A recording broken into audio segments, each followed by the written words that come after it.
Hi guys! Check up ko ngayon. Nandito ako ngayon sa clinic ni Doc. Meron pa siyang mga ibang pasyente. So, naghihintay na lang ako sa kanya.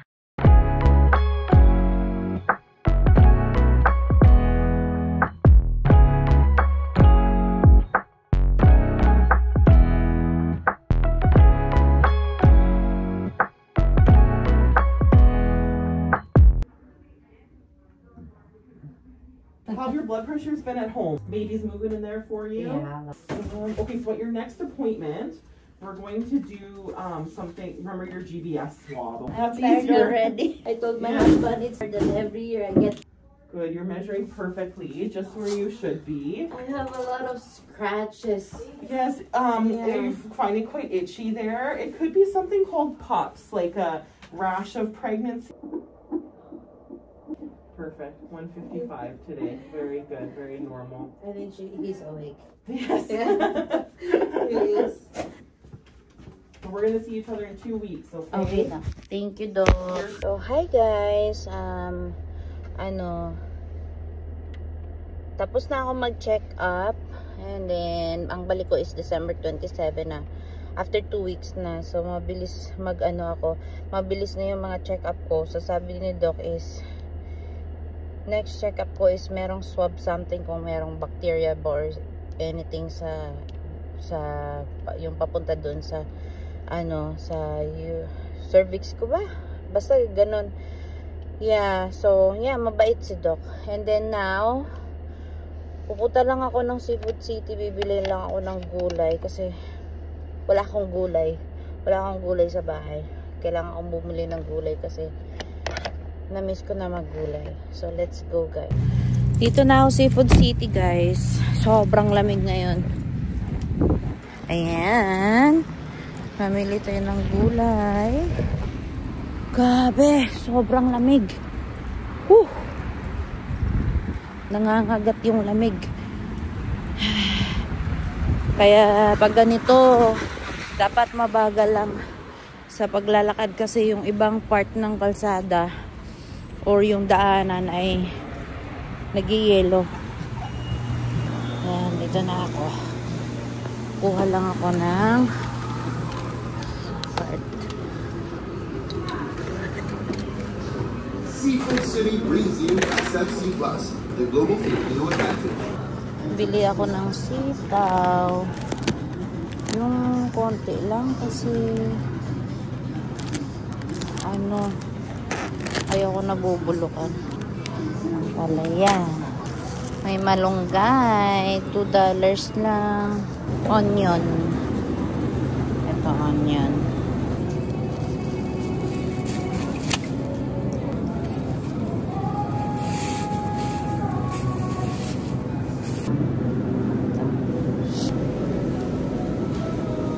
Balunan.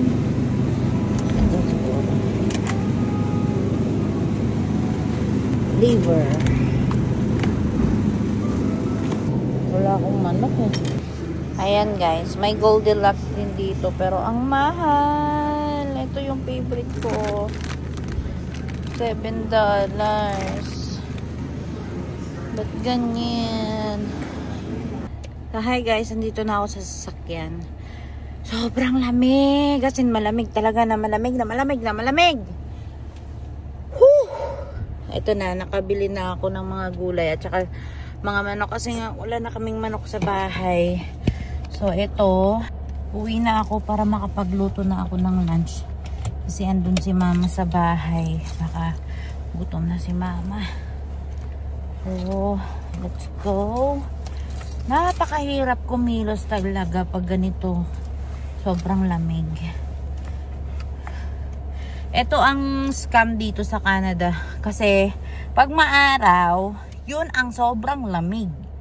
Pag makulimlim, hindi siya ganun kalamig. Kaya mas masarap, mas gusto ko na makulimlim kaysa maaraw. Kasi scam yan. Bibilad ka dyan, magbibilid ka ng araw. Wala kang mararamdaman na init galing sa araw. Kasi sobrang lamig. Kasi nangingibabaw yung lamig. Ano yata ngayon eh. minus 29, tapos feels like minus 30 something or 40 ba. Kaya sobrang lamig talagang kami ngayon. So drive muna ako, huwi na ako. Bawal kasi mag-cellphone dito pag nag-drive. Bahay na ako guys. Ito magluluto ako ng gulay. Mag-ano lang ako, magigisa ng gulay ngayon. So bumili ako ng palaya. Ito. And tulog si Elisha at saka si Mama. So magluluto ako para pagising nila mamaya is kakain na.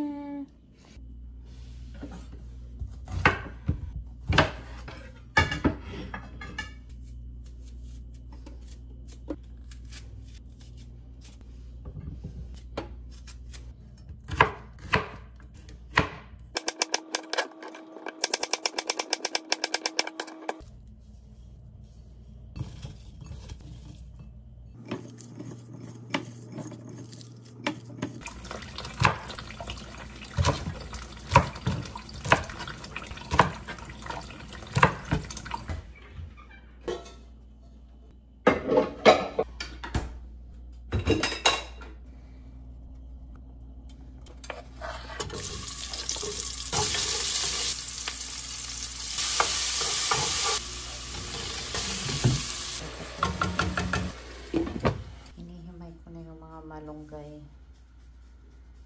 kasi ilalagay ko siya sa ref. Gising na ang bebe ko, Elisha! Bebe! Bebe!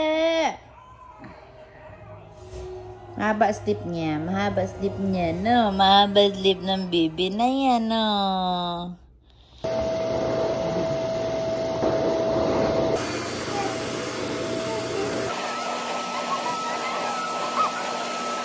Sundo na kuya. Sundo kuya. Wow. Susunduin na namin si Ethan. We're home and kuya is here.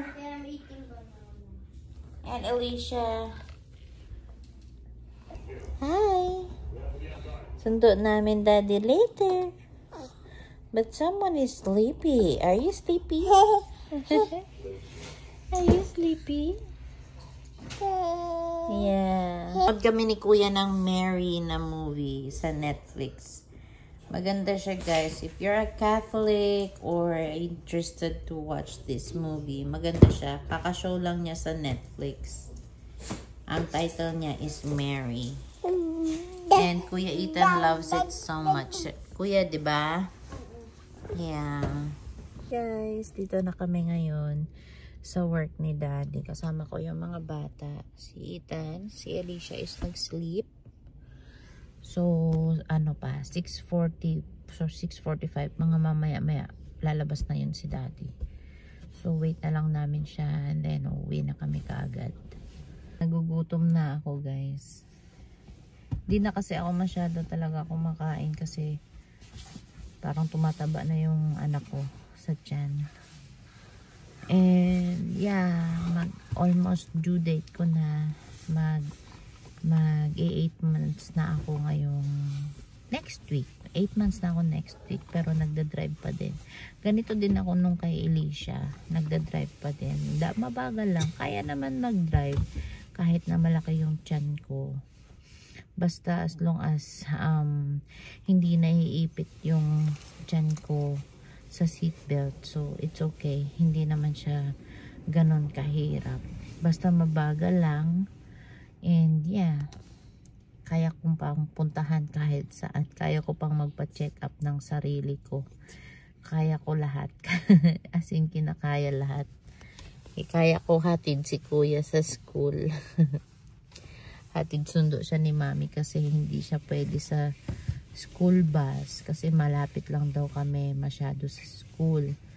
So ang mga pinipick up lang dun sa school bus is yung mga malalayo lang sa school. Kaya ako yung tagahatid nila. Si Daddy naman ayaw niya magdala ng car dito kasi mahal ang parking dito sa downtown. So imbis na ipangbayad niya sa parking, ipang gasolina na lang namin kasi mahal masyado.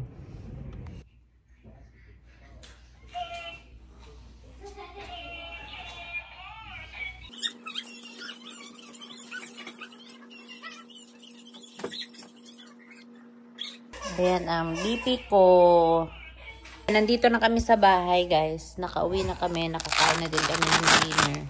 And minomonitor ko lang yung blood pressure ko kasi yun ang sabi ni Doc sa akin. Kailangan ko monitor yung blood pressure ko.